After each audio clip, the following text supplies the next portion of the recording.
교회를 해서 생각하다 보면 말씀 가운데서 바울이 대부분의 편지들이 다 교회들에게 쓴 편지입니다. 특별히 에베소 교회와 골로새 교회는 정말 그 교회론을 바로 세울 수 있게 만든 그 바울의 편지입니다. 그래서 특별히 근데 오늘 이 골로새 교회는 좀 특별합니다. 오늘 읽는 골로새 교회는 대부분 바울이 세운 교회들인데 골로새 교회는 바울이 개척한 교회가 아닙니다. 바울이 에베소에서 수년 동안 복음을 전할 때 골로새에서 온 에바브로라는 청년이, 여기 7절에 보면 나옵니다. 에바브라라는 청년이 복음을 여기서 들어요. 에베소에서 거듭나서 하나님의 자녀가 됐습니다. 그러면서 바울로부터 훈련을 받은 다음, 말씀의 훈련을 받고 기도 훈련을 받고 여러 가지 훈련을 받은 다음 자기 고향 골로새에 돌아가서 교회를 개척했습니다.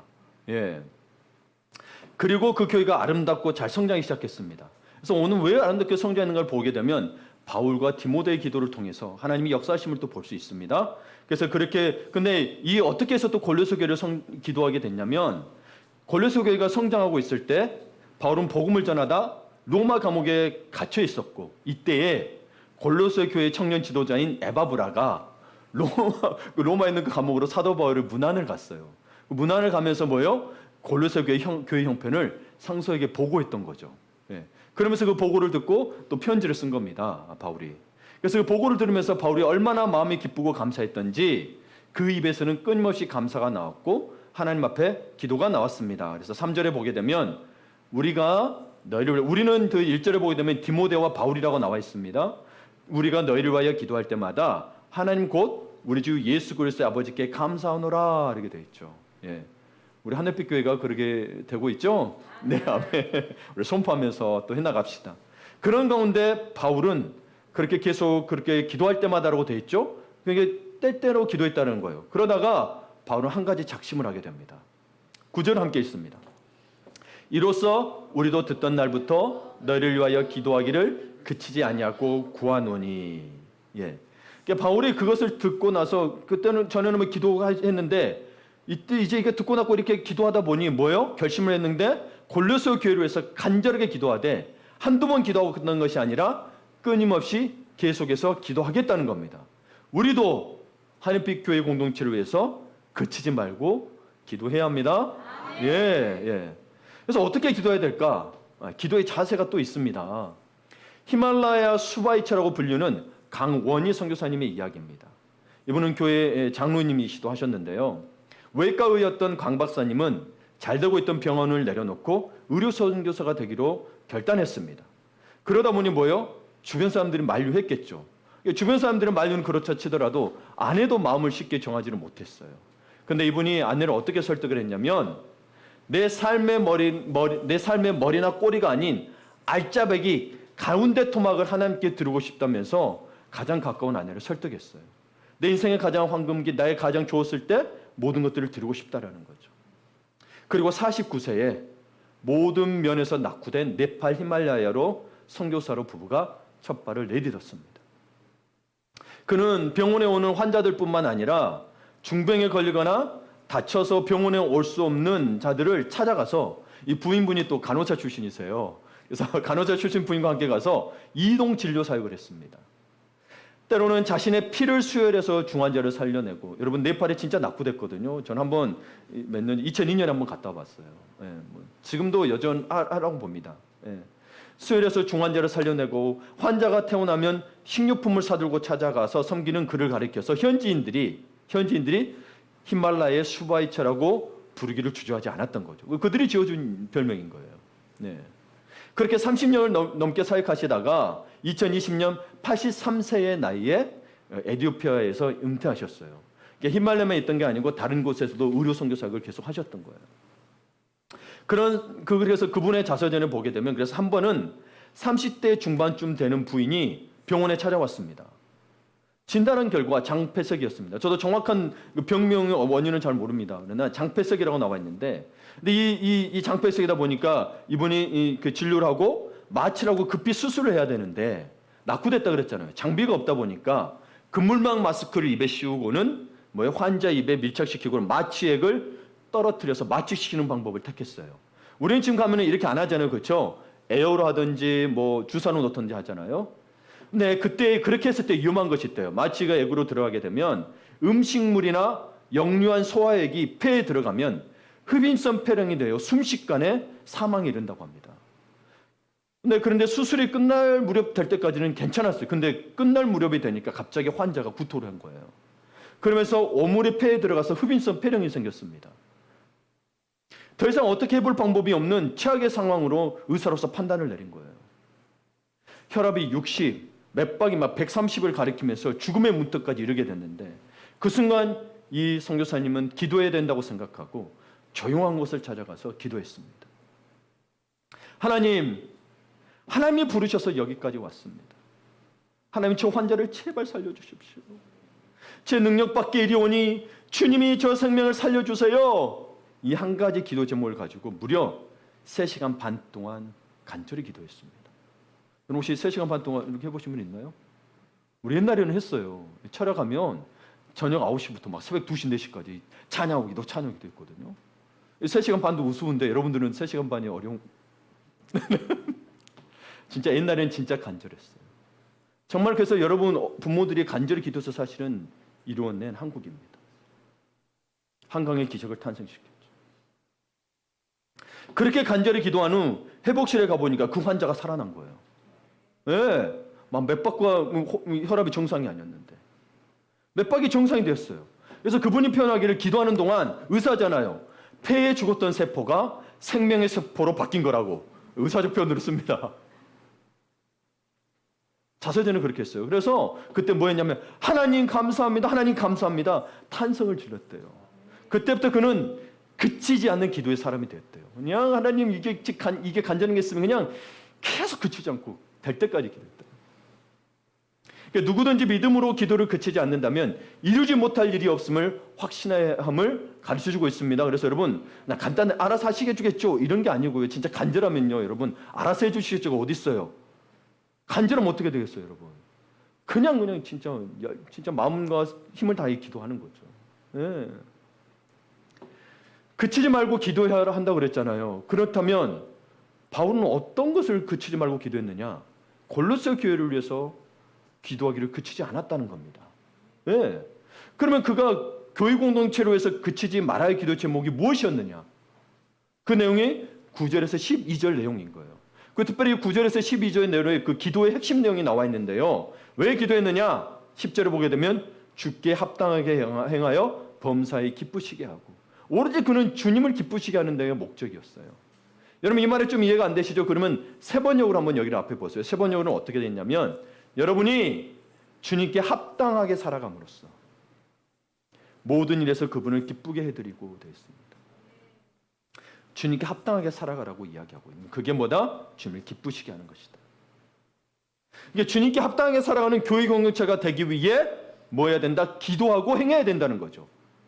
기도와 행함이 같이 가야 된다는 거예요. 예. 그러니까 바울과 디모데가 기도하는데 어떻게 한다고요? 그치지 않고 기도한다고. 그 다음으로는 그 내용이 뭔가를 이제 설명하고 있는 거예요. 그 4가지를 설명하고 있는데 4가지입니다. 9절에 보게 되면 하나님의 뜻을 아는 것으로 채우도록 기도한다고 되어 있습니다. 하나님의 뜻, knowledge라고도 표현을 합니다. 영어 성경에는. 그래서 하나님을 아는 지식으로 채우라고 이야기하고 있는 거예요. 예. will이라고 안 돼 있어요. knowledge라고. knowledge of God's will 이렇게 하나님의 뜻을 아는 지식으로 채우라고 돼 있어요. 두 번째 뭐예요? 10절에 선한 일에 열매를 맺도록. 이걸 곰곰이 생각해 보면 여러분 선한 일을 해도 열매가 없을 수도 있다는 것을 담고 있지는 않을까. 그 설명은 안 나와 있지만. 그렇다면 선한 일을 하더라도 열매가 맺을 수 있도록 기도해야 된다는 거죠.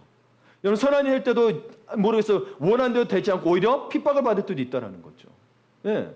선한 일이 열매를 맺을 수 있도록. 누군가를 기도하는 일들이 여러분의 마음을 쏟는 일들이 열매를 맺을 수 있도록 또 기도해야 된다는 거예요. 세 번째로 모든 견딘과 오래 참음에 이르게 하도록 기도해야 된다는 거예요. 네. 그리고 또 그렇게 행해야 된다는 거예요. 기도하는데 행하지 않는 게 아니고 기도하면 행해야 된다는 거예요. 왜? 하나님이 이루어 주실 걸 믿고 행해야 된다는 거예요. 기도하고 가만히 있으면 안 행해져요.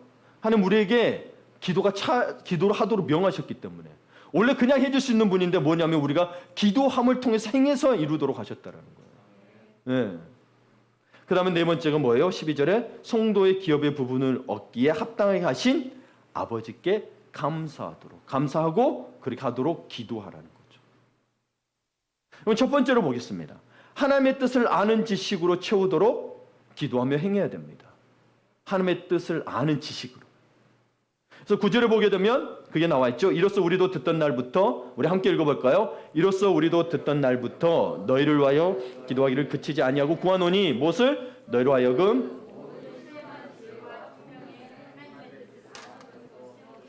그쵸. 예, 봐보세요.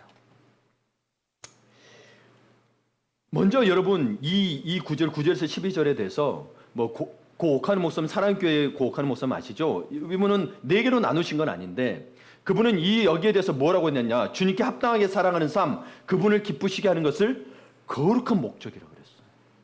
그래서 이걸 하나님의 비전이라고 표현을 하셨어요. 저도 동의합니다. 거룩한 목적이 하나님의 비전이에요.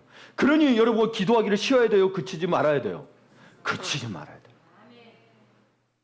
하나님 비전이 이루어지고 거룩한 목적이 이루어지면 우리의 삶에 이 모든 것을 더하시려는 건 그냥 오는 거예요. 물론 이게 목적은 아닙니다. 주신다고 하니까 말씀을 드리는 거예요.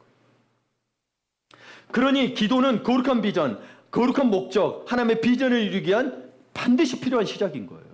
반드시 필요한 시작인 거예요. 사람이 계획을 세울지라도 그 길을 인도하시는 이는 하나님이라고 하셨습니다. 그러나 하나님이라고 해놓고는 기도하지 않으면 뭐예요? 말만 했지 그것을 인정하지 않는 거죠. 왜냐하면 인정하지 않는 거예요. 그러니 여러분의 모든 것이, 모든 행함이 기도와 늘 함께 있어야 합니다. 기도하기를 멈추지 않도록 힘써야 되는 거예요. 새벽에는 잠을 끼고 해야 되는 거예요. 예. 기도는 그래서 내가 시간 날 때 일이 바쁘니까 쉬었다 하는 게 아니에요. 그러면 반드시 또 뭔가 문제가 옵니다. 아니면 그냥 그게 편해져서 신앙생활을 허술하게 만들든지 둘 중에 하나예요. 게으르게 만들든지.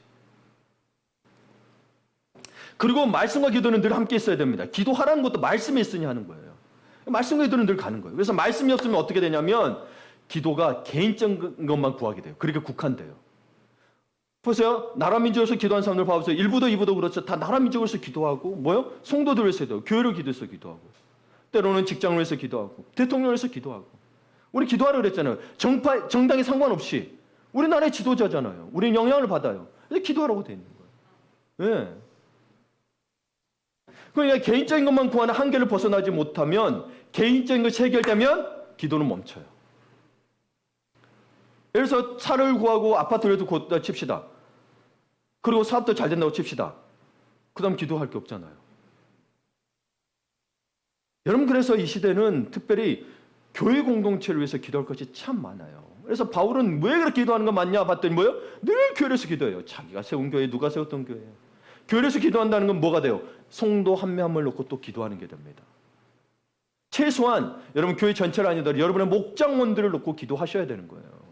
나만 기도하는 게 아니고. 그래서 나눔이 있고 거기에 그래 뭐요? 서로 기도 거기 그 자리에서 있는 거예요. 그래서 서로를 위해서 기도해 주는 거예요. 근데 오늘은 이제 뭐요? 말씀을 통해서 보니 이걸 꼭 기도하겠다는 마음을 가셔야 되는 거예요. 바울의 기도가 이루어졌거든요. 그 기도는 하나님이 응답하신다는 거죠. 예. 그래서 먼저 구절을 통해 볼 게 있습니다.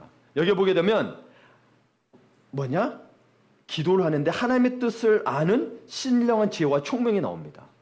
근데 이게 뭘 이야기하냐면 예수를 믿으면 이게 먼저 하나님의 뜻을 아는 신령한 지혜와 총명이 열린다는 거예요. 진짜로 믿으면. 복음이 열리면. 네. 그래서 지금 위에 보게 되면 5절, 6절에도 그 내용이 나와요. 네. 예수를 몰랐을 때는 하나님을 인지하지도 못하고 살았는데 예수를 믿고 난 후 하나님을 인식하기 시작했습니다. 그런데 여러분 참 이렇게 인식하고도 좋은데 사실 근데 우리가 하나님을 아는 일은 쉬운 일은 아닙니다. 왜냐하면 하나님은요 하나님이시거든요. 온 천지 만물을 만드시고 처음과 끝이시며 시공간을 초월해서 존재하시는 거룩하신 하나님을 우리 인간인 피조물이 어떻게 다 할 수 있겠어요? 여러분 알려면 어떻게? 여러분 혹시 천지창조 해봤어요? 그러면 이해할 수 있겠고. 근데 우리는 그럴 수 없잖아요. 사실은 다 이해할 수가 없어요. 그럼에도 불구하고 뭐예요? 하나님 알기를 힘써야 한다는 거예요. 왜? 우리가 하나님 형상대로 지음받았고 영적인 존재이기 때문에 그렇습니다. 예. 근데 어떻게 알아가느냐? 실제적으로 기도하면서 성경 공부하라는 거예요. 대충대충 하지 말고. 리더력도 대충대충 준비하면 안 되고. 예. 하나님 아는데 대충대충해서 알면 그게 뭐예요? 그게 하나님이에요? 아니죠. 대충해서 알 수 있는 분이 아니에요. 최선을 다해도 모르니까 기도하면서 성령의 빛이 비쳐야 알아갈 수 있는 거예요. 여러분 세상 사람들 봐보세요. 여러분 들어보면 알겠지만 우리 핍박하고 기독교에서 반대하는 사람 보면 성경을 다 알고 하던가요? 모르고 하던가요? 모르고 하죠. 그러니까 뭐 이야기하면 교회가 이런 죄 지었다는 이야기만 하지 사실 하나님에 대해서는 이야기하는 게 아니에요. 봐보세요. 예, 하나님에 대해서 말도 못해요. 뭔지 모르니까. 사실은 그래요. 그냥 야 누가 보니 목사가 저렇더라, 장로가 저렇더라 그러지 사실 하나님에 대해서 누구 이야기하는 게 아니에요. 몰라요, 사실은. 몰라요. 그냥 우리들이 죄인인 것만 알아요. 그래서 그만이에요. 그래야 여러분 기도하면서 성경 공부를 하고 해야 우리가 하나님을 아는 지식이 자꾸 발전하고 깨달아가고 그 은혜로 말미암아 우리가 변화되는 거예요. 예. 그래서 10절에 보게 되면 특별히 이런 말이 있습니다. 하나님을 아는 것에 잘하게 하시고 그냥 한 번에 알아지는 게 아니에요. 성령님에 딱 한 번에 알아지는 게 아니고 뭐예요? 점차적으로 잘하게 된다는 거예요. 식물처럼. 예. 그러므로 여러분 신앙생활 한다는 것은 뭐냐? 말씀을 배우면서 계속 성령님의 인도하심을 따라 조금씩 하나님을 알아가는 거예요. 그래서 그런 알아가는 자리에 빠지지 말라는 거예요. 예. 마치 물이 차오르듯이 하나님을 아는 지식이 차오르는 거죠. 예. 알아야 뭔가 깨달아지는 거니까. 우리는 뭐요? 아는 것에서 우리의 지식으로만 하는 게 아니고 영적인 거는 것은 뭐요? 지난주에도 말씀드렸지만 우리의 지적인 거, 감적인 거, 의지인 걸 다 드리는 거기 때문에 여기에 속해서 뭐요? 점점 영적으로 성령의 조명을 받아 성령의 깨우침을 받아 더 알아가는 거죠. 예. 그래서 여러분 이 하나님 아는 지식을 차오르게 되는 거 하나님을 알아간다는 것은 하나님의 속성, 어트리뷰트라고도 하고 하나님의 성품을 알아가요. 그러면서 하나님의 뜻이 무엇인지를 분별할 수 있게 됩니다. 그래서 하나님의 성품과 속성을 모르고 하나님의 뜻을 안다는 건 말도 안 되는 거예요. 왜냐하면 하나님은 신실하시고 회전하는 그림도 없으시고 진실하시기 때문에 하나님의 성품과 속성에 따라서 그 뜻을 실현하십니다. 예. 그래서 그분은 그 속성이 있기 때문에 그분은 자살할 수도 없고 하나님 못한 게 있어요. 자살도 못하시고요. 거짓말도 못하세요. 악을 행할 수가 없어요. 만약에 악을 행하거나 거짓말을 행하게 되면 뭐예요? 이분의 속성에서 벗어나요. 그럼 이분은 가짜예요. 신이 아니에요. 이게 진짜 신을 구분하려면 세상에 아무리 다른 신 이야기해봐야 필요 없는 거예요. 변하지 않아야 되는 거예요. 진리여야 믿을 수 있잖아요. 네. 그러면 그 하나님의 뜻을 분별할 수 있기 때문에 하나님을 기쁘시게 하는 일이 무엇인가 금방 찾아냅니다. 예. 그렇죠, 여러분. 우리도 자식이 부모에 대해서 뭐예요? 가끔 부모들은 돌려서 말할 수 있잖아요. 청개구리가 그랬잖아요. 청개구리가 야, 너 그래 말하는 안 듣다가 나중에 뭐예요? 야, 그렇게 하도 말을 안 들으니까 뭐예요? 너 그러면 비 오는 날 나를 묻어줘. 원래는 비 오는 날 묻지 말라는 거잖아요. 비 오는 날 묻어가지고 뭐예요? 청개구리가 그래서 엄마 무덤 떠내려간다고 맨날 운다 그러고 청개구리라 그러잖아요. 봐보세요, 여러분. 그때 가서는 모르는 거예요. 그렇게 우리가 생각하면 안 되는 거예요. 하나님의 속성에 따라서 진실하게. 예. 그러니까 하나님에 대해서 무지하고 무식한 사람이 하나님을 기쁘시게 할 수 있을까요? 할 수가 없는 거예요. 하나님에 대해서 모르면 하나님을 기쁘시게 할 수가 없는 거예요. 그러므로 바울이 범사에 하나님을 기쁘시게 하는 골로새 교인이 되도록 하나님을 아는 지식에 잘하게 해달라고 기도한 거예요. 예. 하나님을 기쁘시게 하는 삶을 사는 게 목적인 거예요. 그래서 하나님을 알아가는 지식에 차도록 기도한 거예요. 여러분 교인들에서 기도해 주세요. 예. 목사를 위해서도 그렇게 기도해 주세요. 저도 사람인지라 안 하면 모르는 거예요. 예를 들어서 저 목사가 만 1년 된 목사하고 20년 된 목사하고 같아야 될까요? 아니요. 처음 개척교회 학원 목사는 성경에 대해서 더 모를 수 있어요. 공부를 했더라도. 그런 인생을 살아가고 목회를 하면서 뭐요? 더 성숙해지고 하나님의 연관이 그때서 깊이 있는 샘물처럼 나오는 거죠. 예. 어떤 분은 더 빠를 수 있고요. 저처럼. 농담입니다. 그러면 좋겠다는 마음을 담은 거예요. 예. 그래서 여러분은 하나님 아는 지식에 잘하는 거. 그리고 이 네 가지에 기도하는 건 결국에는 뭐예요? 10절의 핵심이 뭐예요? 하나님을 기쁘시게 하는 거. 이것 때문에 하라고 하는 거예요. 안 그러면 하나님을 기쁘시게 할 수 없으면 우리는 은혜와 복을 누릴 수가 없어요. 맨날 자기 거에 치여 살아. 맨날 자기 거에 치여 살아. 하나님 믿는다고는 하지만. 네. 그래서 여러분 하나님을 아는 지식이 빈약하면 빈약할수록 모든 신앙의 생활의 중심은 자기 중심에 머무르고 맙니다.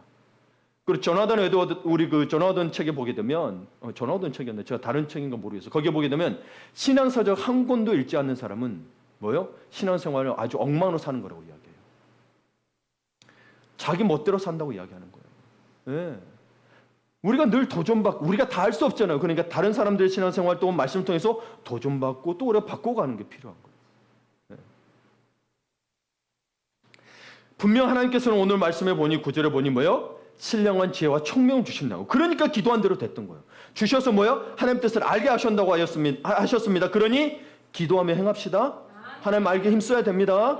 예, 예. 다른 거 알게 여러분 돈 벌게도 힘쓰세요. 근데 그것이 먼저 되지 마시고 그 하시되 하나님 알고 먼저 힘쓰신 다음에 여러분 근데 실제로 해도 봐보세요. 하나님 아는 데는 고작 1시간, 2시간 일주일 동안. 그 다음 뭐예요? 여러분 일주일 내내 그 위에 힘쓰시고 계시잖아요. 최소한 그 모임에 참석해서라도 하나님 알게 힘쓰셔야 돼요. 예. 내 거 고치기보다도 뭐요? 하나님을 알게 되면 하나님의 말씀에 순종하게 되고 뭐요? 내게 악한 게 빠져나가. 그게 말씀의 능력이에요. 그게 살아있기 때문에. 왜요? 우리의 골수와 생각을 쪼갠다잖아요. 그 능력이 나타나면 말씀이 들어와야 쑥 나가지. 안 들어오니까 나갔다 들어왔다 나갔다 들어왔다. 네. 그러니까 여러분 우리가 한 가지 조심해야 될 게 있어요. 자신보다 더 신앙이 좋은 사람을 본받아서 하나님을 알아가고 예수님의 성품을 닮아가야 되는 거죠. 그런데 우리 기독교 잡지 같은 것도 있어요. 뭐 목회와 영성이라는 이런 책들을 보게 되면 신앙적으로 샤머니즘 특성적 신앙이라고 있어요. 샤머니즘 특성적 신앙. 이거는 쉽게 말하면 무당을 찾아가는 것과 같다고 하는 신앙인데 뭐냐면 자기보다 더 신령할 것 같은 사람은 이런 사람들은 잘 분별해. 자기보다 더 신령할 것 같은 사람을 분별해서 그 사람이 말하는 대로만 한다는 거예요. 이거를 샤머니즘 특성적 신앙이라고 이야기하는 거예요. 우리가 그게 없는가 한번 돌이켜봐야 돼요. 그렇게 되면 여러분 어떤 일이 발생되냐면 요즘에 문제가 되는 가스라이팅도 발생이 될 수 있습니다. 왜요? 그 사람이 시킨 대로 다 해야 되니까. 그러니까 여러분 그 훌륭한 분, 신령한 분을 만났다면 그것을 통해서 뭐요? 예수님을 더 깨닫고 하나님을 어떻게 사는지 알아가야 되는 거지. 그래서 말씀으로 채워져야 되는 거지. 그 사람 말하는 대로 예 그러고 있으면 뭐가 되는 거예요? 무당을 찾아가서 그러고 있잖아요. 봐보세요. 심지어 뉴스들 보게 되면 그렇게 해서 자기 부모들까지 때려 죽이고 말도 안 되는 짓을 행하고 있는 거예요. 네. 여러분 잘 분별하셔야 돼요. 네. 그런 분들 보면은 훌륭하다 그러면서 나도 저렇게 예수님 바라봐야지. 저분이 기도하네. 그럼 나도 새벽에 나와서 기도해야지. 말하기 전에 말해야만 한다는 거는 이미 늦은 거예요, 사실은. 하겠다는 의지가 없는 게 아니고 책임을 그 사람한테 넘기겠다는 거예요. 당신이 안 시켜서 안 했다라고. 무서운 거예요, 여러분. 감춰진 그런 거짓들이 참 많은 거예요. 네. 그러니 여러분 하나님 뜻을 함께 분별하기 위해서는 뭐요? 하나님의 말씀 함께 듣고 배워 삶에 적용하도록. 그래서 교회 공동체가 서로 격려하고 기도하는 게 필요한 거예요. 혼자서는 힘든 건 사실이에요. 예. 그런 분들 보면 같이 배워가야 되는 건 맞아요. 근데 그분이 내 의지의 대상이 되면 안 돼요. 예. 그분을 통하여 하나님을 볼 수 있어야 되는 거예요. 예. 그 다음 두 번째 뭘 기도하며 행하러 되냐? 모든 선한 일에 열매를 맺도록. 이 선한 일에도 여러 가지 종류가 있는데 특별히 인격과 삶에 풍성한 열매를 맺도록 기도해야 됩니다. 그걸 누구에게 얘기했느냐? 골로새 교인들에게 하고 있다라는 거예요. 그러니까 우리가 뭐예요? 성도들이 풍성한 열매를 맺도록 인격과 삶에 풍성한 열매를 맺도록 기도해야 되는 거예요. 여러분 내 자녀가 그러지 못하고 있다. 그러면 여러분 아까 선교사님처럼 간절함을 가지고 3시간 동안 한번 기도해 보세요. 매일 해보세요. 이거 6개월 만에 도 변화됩니다. 여러분 그렇게 해보셨냐고요? 근데 안 된다고 포기해버리고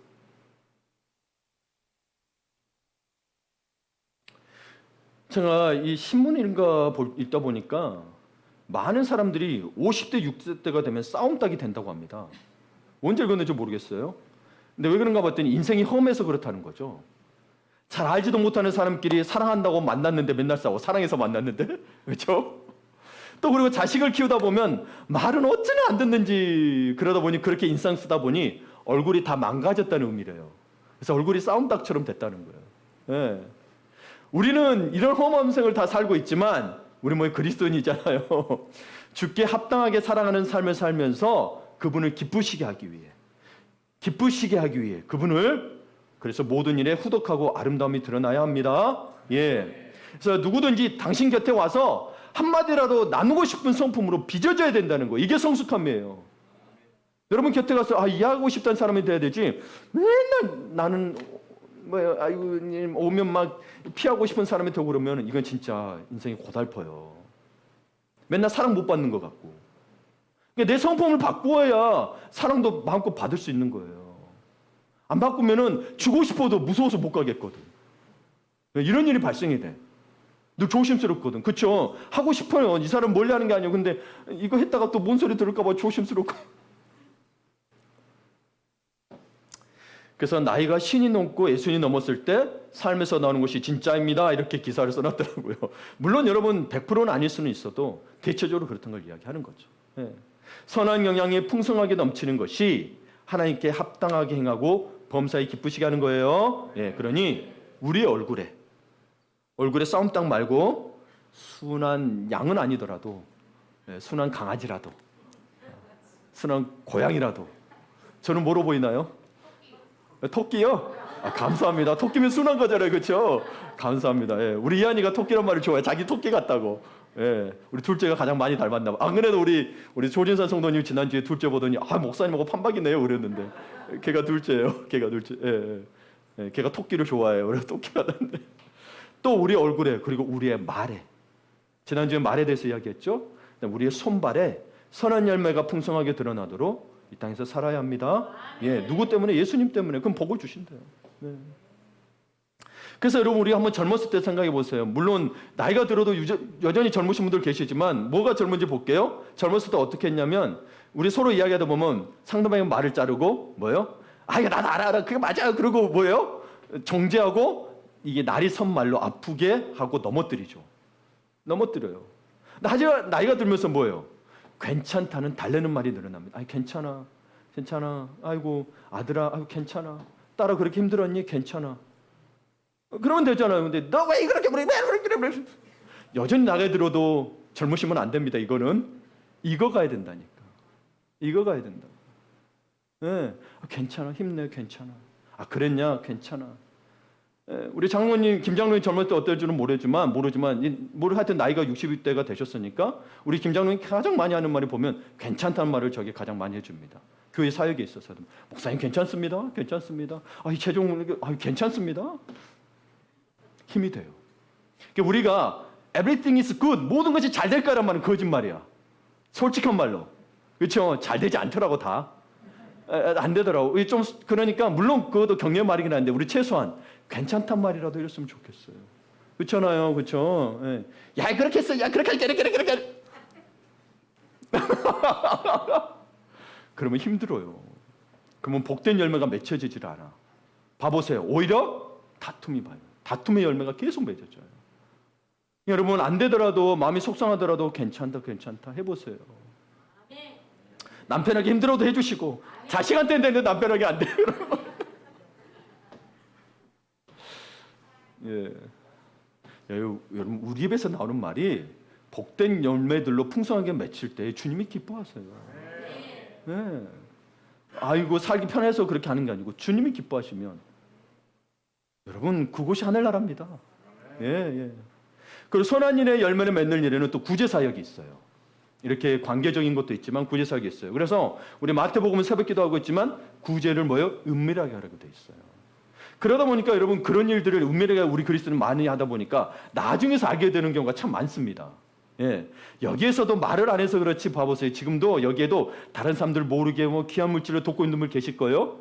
예? 매월마다 이렇게 자동으로 나가게 자기도 몰라 그래서 자기도 모르게 돕고 있는 분들 계실 거고 때로는 직접 찾아가서 돕고 있는 분 계실 거예요.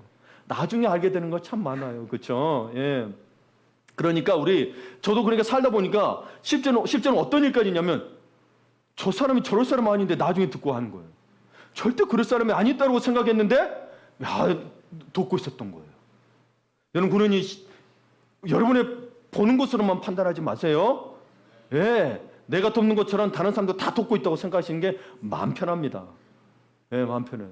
설마 저 사람이 아니요 그 사람도 돕고 있더라니까. 우리가 얼마나 오류를 범하고 있는지 몰라요. 예. 그래서 여러분 이 돕는 거는 지금은 특별히 더 어떻게 돼야 되냐면 사실 하나님은 우리 인간에게 특별히 이스라엘 공동체를 가르쳐 주셨는 게 있다면은 50년마다 희년을 선포하시면서 모든 토지를 원 소유자들에게 돌려주도록 하셨고 그리고 종의 신분에 있던 자도 빚을 져서 종이 됐거나 토지가 다 이 사람이 넘어갔더라도 50년이 되면 다 돌려주고 자유하게 하셨습니다. 왜냐하면 이스라엘 민족이 그러나 하나님이 약속하신 땅 가나안 땅을 젖과 꿀이 흐르는 땅이라고 했음에도 불구하고 그 땅에도 가난한 자와 부유한 자가 있었습니다. 왜 그러냐면 자본을 근거로 돈을 벌기 시작하면 아무리 수고하고 노력해도 빈부의 격차를 해결할 수가 없습니다. 그걸 아시고 희년을 선포하신 거예요. 예. 하지만 우리가 몸담고 사는 자본주의 사는 법에서 우리 자본주의 사는 그때는 50년마다 희년을 선포해서 다 돌려줬는데 지금은 빈부의 격차를 감당할 수 없을 정도로 벌어지는 악한 구조에 빠졌습니다. 예. 우리 워렌 버핏이 점심값이 굉장히 비싼 거 아시죠? 마지막 점심값을 했더라. 어제 신문인가 보니까 264억인가? 점심값이 1시간. 근데 물론 그분이 구제사역에 다 돌렸습니다. 구제단체에. 근데 어마어마하죠. 그렇게 돈을 쓸 수, 우리는 하고 싶어도, 그쵸? 1억도 없어서 못하는데. 하여튼 그래도 그렇게 쓰신다 감사한데, 그만큼 여러분 빈부 격차가 해결할 수 없을 정도로 커졌어요. 이런 시대에 성도로 부름받은 우리에게 저는 남서울교회 화정부 목사님의 말씀이 와닿았습니다. 우리의 정체성과 기독교의 정체성을 말해요. 우리의 정체성과 하나님께 합당하게 사는 것이 무엇인지 분별해야 합니다. 우리는 약자들이 보호받도록 배려해야 합니다. 특히 하나님이 우리에게 은혜로 주신 부를 사람들을 살리는 데 사용해야 합니다. 이런 삶, 그래서 여러분께서 이런 삶을 사는 분도 계시겠지만 오늘 말씀해 보니 기도하며 행해야 하는 걸 잊지 마세요. 예. 선한 일에 열매를 맺을 수 있도록. 내가 선한 일을 했는데 한 번은 여러분 예전에 기억이 나요? 어떤 청소년이 가출을 했어. 그래서 어떤 사람이 도와주기 위해서 이 젊은 사람이에요. 도와주기 위해서 남자 여자가 남자 둘이었던 것 같아요. 가출해서 밤에 방황했으니까 자기 집에 옥탑방이었던 거예요. 자기 위해서 머물고 좀 있으라 그랬어요. 근데 얘들이 한 며칠 있더니 자기들이 또 먹을 게 이렇게 먹을 거 다 사주고 했었는데요. 자기들이 돈이 필요한 거야. 그러더니 그렇게 도와준 사람을 죽여버렸어요. 이런 일이 일어나는 게 너무 여러분 그러니까 여러분 우리 선한 일을 열매를 맺도록 또 기도합시다. 헛되지 않도록 기도합시다. 예. 이것이 곧 주께 합당한 기준이 되는 삶을 사는 것이기 때문이에요. 그러니까 여러분 선한 일을 행하는 게 목적이 아니고 주님께 합당하게 사는 것이 목적이기 때문에 선한 일을 하는 거예요. 예. 세 번째로 기도하고 행해야 될 게 뭐냐면 모든 겸딩과 오래 참음에 이르도록 기도하며 행해야 됩니다. 11절을 봅니다. 함께 읽습니다. 그의 영광의 힘을 따라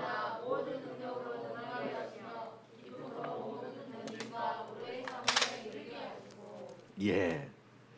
자, 이 말씀은 좀 어려우시겠지만 잘 들어보세요. 우리가 예수 믿는 사람, 그 성도라는 정체성을 드러내고 이 땅에 살아가려면 주님으로부터 능력을 덧입어야 합니다. 능력을 덧입어야 한다는 게 뭐냐면 그의 영광의 힘을 따라 모든 능력으로 능하게 하시며가 그분의 능력으로 덧입는 걸 말하는 거예요. 왜냐하면 우리는 다 한계가 있어요. 인간은. 우리 몸으로는 참 어려운 게 많아요. 그리고 기독교인들이 세상에 다 지지하지도 않습니다. 또한 우리는 영적 전쟁을 해야 돼요. 악한 영들의 끝없는 공격과 미혹과 유혹이 우리의 삶 가운데 곳곳에 돋쳐 있다 보니까 우리의 힘과 결단만으로는 신앙생활이 참 검조해집니다. 결단하지 말라는 게 아니라 결단하고 나서도 뭐가 필요하다? 주님의 능력이 필요하다는 거예요. 근데 결단조차 안 하면 주님의 능력이 필요가 없겠죠. 네.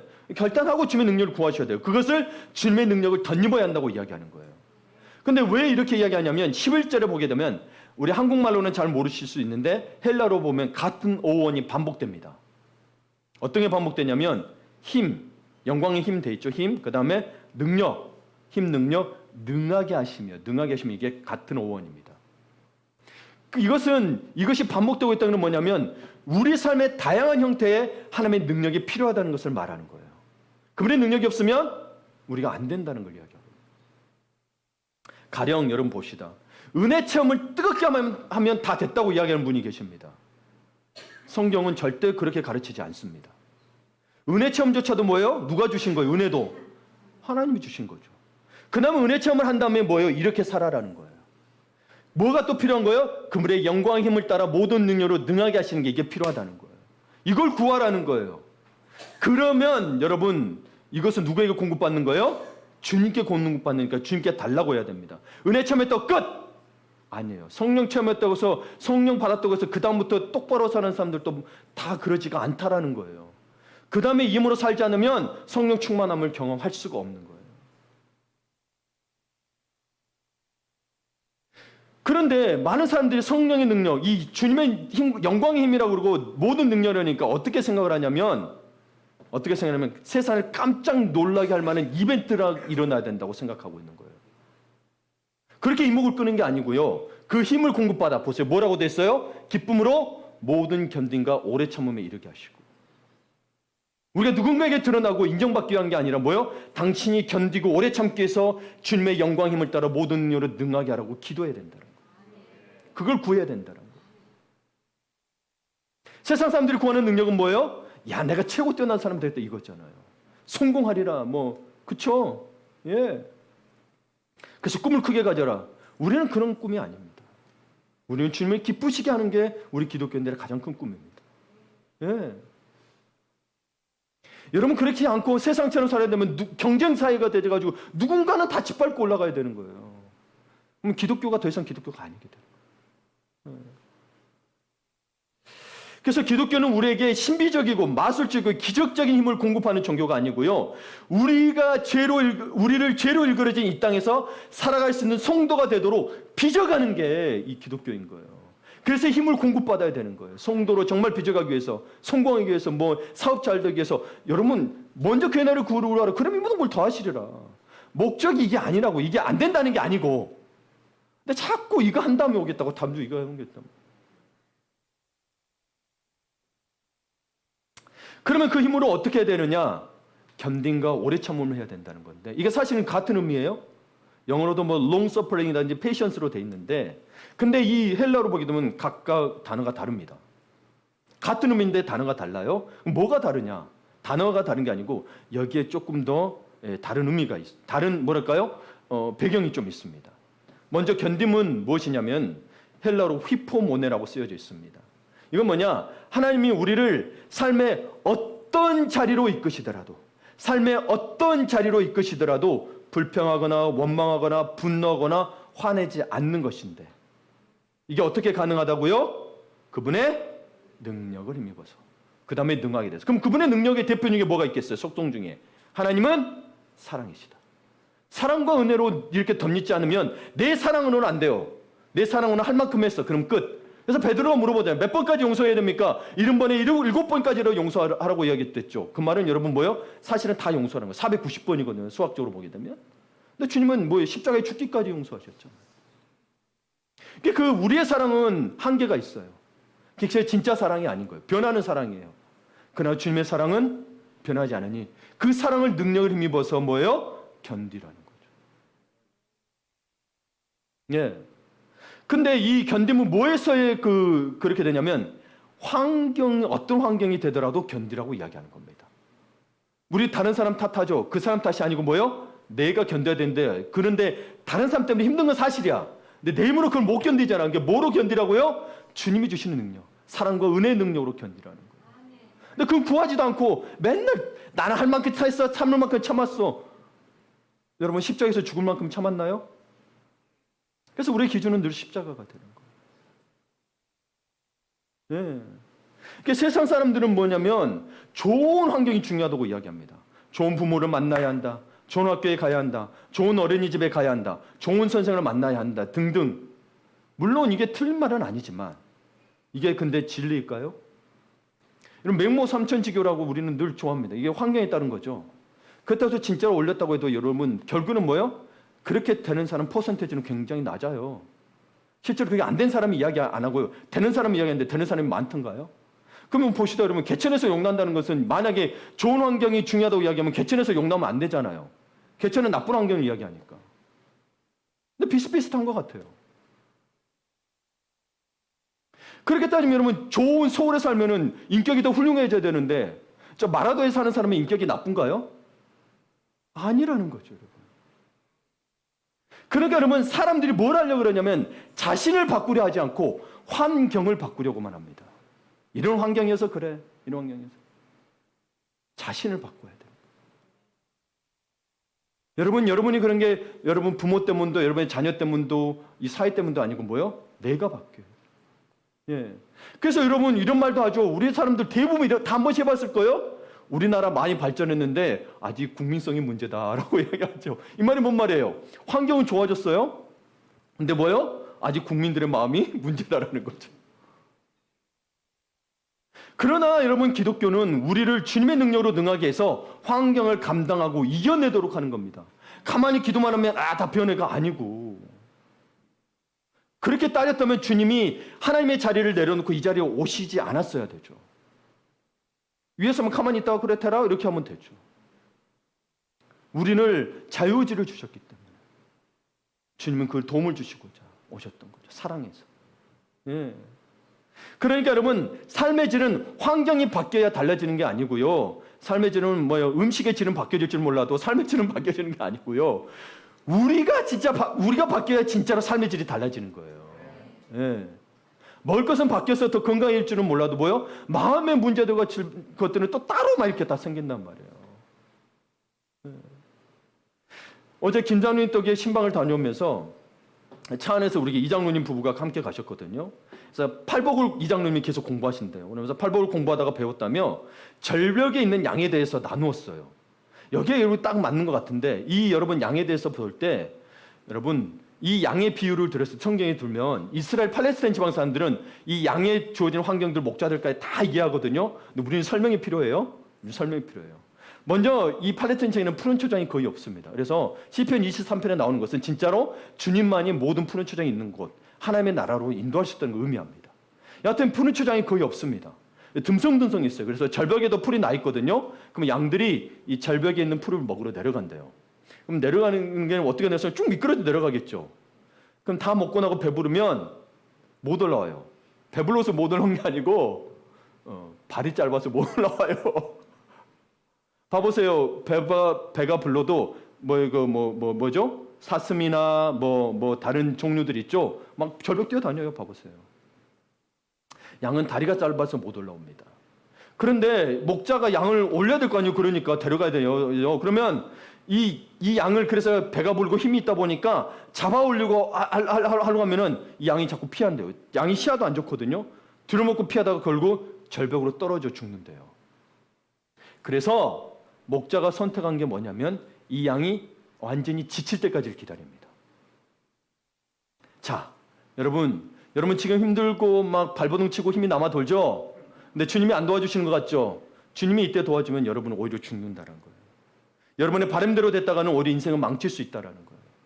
여러분이 완전히 힘이 빠져야 주님이, 목자가 도울 수 있다는 거예요. 살릴 수 있다는 거예요. 놀랍죠? 그들은 양의 비유를 들 때 그렇게까지 이해하는데 우리는 뭐요? 설명해야 이해가 되는 거예요. 우리가 바꿔야 한다는 것은 우리의 나가 우리의 생명까지도 목자에게 맡겨야 하는데, 맡긴다고 하면서도 뭐예요? 기도를 더 해야 되는데 더 어디 나가서 놀러 다니고 쇼핑하고 그러면은 어떻게 해야 되죠? 네. 그러면 이때 건들면 절벽에 떨어질 수 있다라는 거예요. 네. 그래서 어쨌든 그래서 어떤 일은 다 물질이 없게 만든다든지, 어떤 일은 몸을 쳐서 그렇게 한다든지, 어떤 일은 관계가 완전히 깨지게 한다든지, 어떤 일은 절망 가운데 둔다든지, 때로는 이렇게 부부간도 깨지게 해서 하나님을 붙들게 만든다는 거죠. 그러면 그때는 힘이 빠졌으니 그분이 들어서 어깨에 메고 모시는 거죠. 목자가. 예. 근데 그러지 않으면 뭐 하는 거예요? 진짜 떨어져 죽는다니까. 그래서 여러분 이 견딤에 대해서 헬라어로 뭐라 그랬죠? 저도 어려워서 또 봐야 돼요. 히포모네, 이 단어가 쓴 데가 야고보서 1장 3절에서 4절이에요. 야고보서 1장 3절에서 4절을 보게 되면 함께 읽겠습니다. 이는 너희의 믿음의 시련이 인내를 만드는 줄 너희가 알미라. 인내를 온전히 이루라. 이는 너희로 온전하고 구비하여 조금도 부족함이 없게 하려 함이라. 딱 맞죠? 예. 이게 뭘 인내해야 되냐? 여러분, 내가 다 지칠 때까지 좀 여러분 인내하세요. 그게 인내. 환경을 견디라는 거예요. 너무 고달프죠, 환경이. 근데 다 내가 힘이 빠질 때까지, 혹은 내 부부가 다 힘이 빠질 때까지 인내해요. 인내하면 그때 뭐 하는 거예요? 너희를 온전하게 구배하여 조금도 부족함이 없게 합니다. 필요할 때 해주는 게 아니에요. 내가 필요할 때가 아니고. 근데 필요를 아세요. 근데 생명이 위협받는단 말이에요. 그렇죠? 근데 필요를 채워줬다는 뭐예요? 생명이 죽게 생겼다라는 거죠. 그래서 여러분 힘이 다 빠질 때까지. 그래서 아직도 발버둥 치고 뭐 해달라고 하는 것은 힘이 남아있기 때문인 거예요. 자아가 살아있기 때문인 거예요. 살만한 거예요. 염려하지 마세요. 그 다음은 오래 참음. 마크로디미아라고 하는 거예요. 헬라어로 마크로디미아. 여기 이 단어는 뭐와 같냐면 고린도서 13장에 있는 사랑은 언제나 오래 참고와 같은 단어입니다. 그래서 이것은 뭐에 대해 참는 거냐면, 그래서 이 견딤이 환경을 건드리는 것이라면 이 오래 참음은 사람에 대해 오래 참는 것을 말합니다. 사람에 대해 오래 참는 걸 말해요. 그래서 이 말씀을 누구한테 전하고 있으면 기도하라고? 고린도 13장은 고린도 교인들에게, 오늘 말씀은 골로새 교인들에게, 지금 우리에게 누구에게? 하늘빛 교인들에게 이야기하고 있는 거예요. 이렇게 기도하라고 뭐요? 견디고 오래 참으라는. 해코지 하는 사람, 무례하게 행동하는 사람, 나쁘게 말하는 사람, 나를 대적하는 사람들이 있어요. 우리 마태음도 보게 되면 그 종들이 그 주인에게 가서 이야기합니다. 저 가라지들을 뽑을까요? 그랬더니 뽑지 마라. 알곡도 같이 뽑을까봐 염려되니 뽑지 말라. 그래서 선인과 악인이 늘 같이 있어요. 근데 심판 때에 다 갈라지게 됩니다. 그래서 여러분 어떻게 할 수 있다는 거, 이 사람들에 대해서 해코지 하는 사람, 무례하게 행동하는 사람, 주님의 능력으로 능해져서 정죄하거나 판단해서 관계를 단절하고 끝내지 마시고 뭐요? 오래 참음으로 사랑해야 한다는 거죠. 네, 남편에게도 아내에게도 직장에서도 교회에서도. 네. 그러니 뭐예요? 기도하면서 행해야 된다는 거예요. 그냥 안 된다니까. 네. 부부가 함께 사는 게 얼마나 어렵습니까? 다 경험해 왔잖아요. 그렇죠? 사랑해서 만났는데. 그래서 주말 부부가 좋다는 사람들도 있어요. 이게 관계가라는 것이 쉽지 않다는 것을 우리는 모두 경험했고 사실 지금도 경험하고 있습니다. 그러니 하나님의 주시는 능력으로 힘입어서 오래 참음으로 화평하라는 거예요. 누군가 한 명이 참아야 화평해진다라는 거예요. 안 참으면 계속 뭐예요? 다툼의 열매가 계속 결혼 가정이 깨져버려요.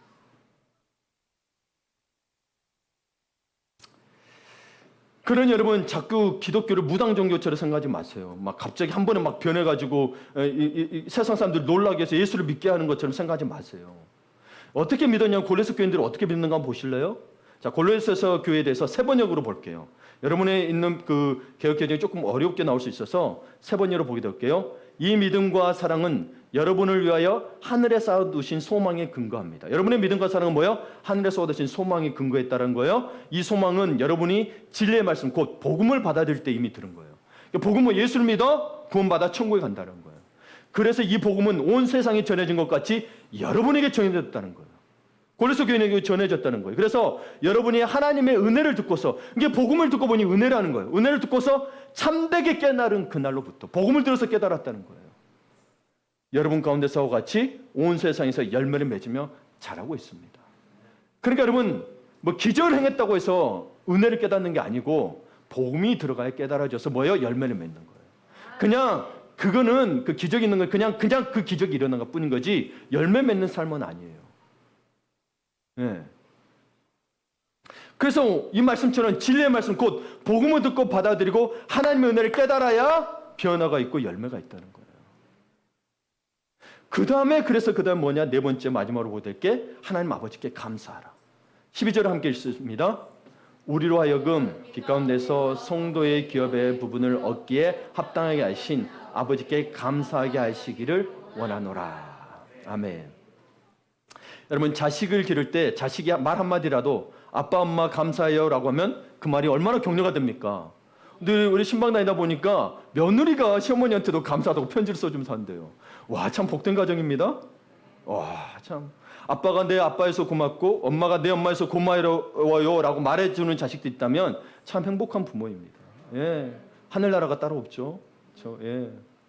그러니까 우리가 자녀를 키우면서 부모의 심정을 배우는 것처럼 하나님을 기쁘시게 하는 것도 양육을 통해 배웁니다. 그래서 여러분 우리는 어떤 것을 또 깨달아야 되냐면 우리로 하여금 빛 가운데서 성도의 기업의 부분을 얻기에 합당히 하셨다는 부분이 있죠. 이게 좀 이해가 안 되시죠? 우리를 빛 가운데서 성도의 기업의 부분을 합당히 하셨다. 12절에. 그게 13절, 14절을 이야기합니다. 이 13절, 14절을 제가 풀어서 이야기하게 되면 우리를 흑암의 권세, 즉 죄와 죽음, 영원한 형벌에서 꺼내서 빛의 세계, 곧 천국으로 옮기셨던 걸 말합니다. 네, 이게 복음의 핵심이죠. 이 하나님이 우리를 위하여 이 일 때문에 감사하기를 원하노라고, 그걸 기도한다고, 감사하도록 기도하라고 이야기하고 있는 거예요, 바울이. 여러분, 그러니까 우리의 모든 감사는 뭐로부터 해야 되는 거야? 하나님의 이 섭리한 그 예수 그리스도로 말미암은 우리의 영혼이 구원받음, 이 은혜 받음에 대해서부터 시작돼야 되는 거예요. 근데 성경에 보면 바리새인들도 하나님께 감사했습니다. 근데 이들의 감사는 어떤 감사였냐면 자신들이 다른 사람보다 낫기 때문에 감사했어요. 여러분도 혹시 그런 분 계시나요? 아, 나 저 사람보다 다 나아서 감사해요. 이런 분이 있으나 활짝 웃으면서 뒤통수를 한 대 맞아야 되겠죠? 바리새인과 같다는 거예요. 바리새인이 어떻게 했냐면 봐보세요. 저들은 금식 안 하는데 나는 금식하니 감사해요. 저는 11조도 안 하는데 나는 11조에서 감사해요. 비교가 됐다는 거예요. 저 세리는요 맨날 울고만 기도하네요. 저는요 여기 나와서 하나님 앞에 예배하며 기도해요. 비교하면서 감사했다. 우리도 그런 감사를 하고 있지 않나요? 저도 설교하면서 준비하다가 좀 해결을 멈추고 막 해결을 막 했습니다. 비교해서 감사한다는 게 참 우리가 많다는 거예요. 예를 들면 그래서 그냥 하나님 은혜로 내가 서울대 들어가서 감사해도 되는데 아, 저 친구는 지방대 가고 나는 서울대 가서 감사해요? 그렇죠? 여러분 물론 그 다음 봐보세요. 이건 조금 더 특별할 수 있는데 하나님 나에게 난폭하거나 알코올 중독자 부모가 아닌 특별한 부모를 주셔서 감사해요? 그냥 특별한 부모를 주셔서 감사하면 되는데 그러면 난폭하고 알코올 중독자 있는 집안에는 여러분 좋은 사람이 하나도 없나요? 좋은 자녀들 하나도 안 나오나요? 물론 상처가 많지만 그 가정에서도 좋은 사람들이 훌륭한 사람들이 나온 경우가 꽤 있습니다. 비교하면 안 돼요. 네. 또 내가 피아노를 쳐?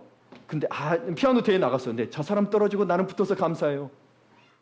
붙어서 감사한 건 사실인데 떨어져도 감사할 수 있잖아요.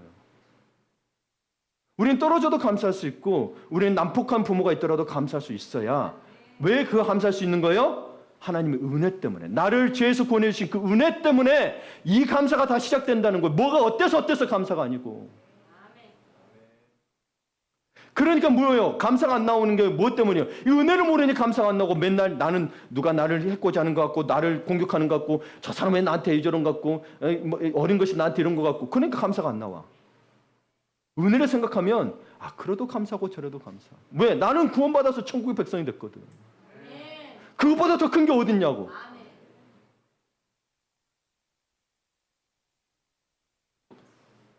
그래서 주님께 속한 성도는 감사가 달라야 되는 거예요. 예.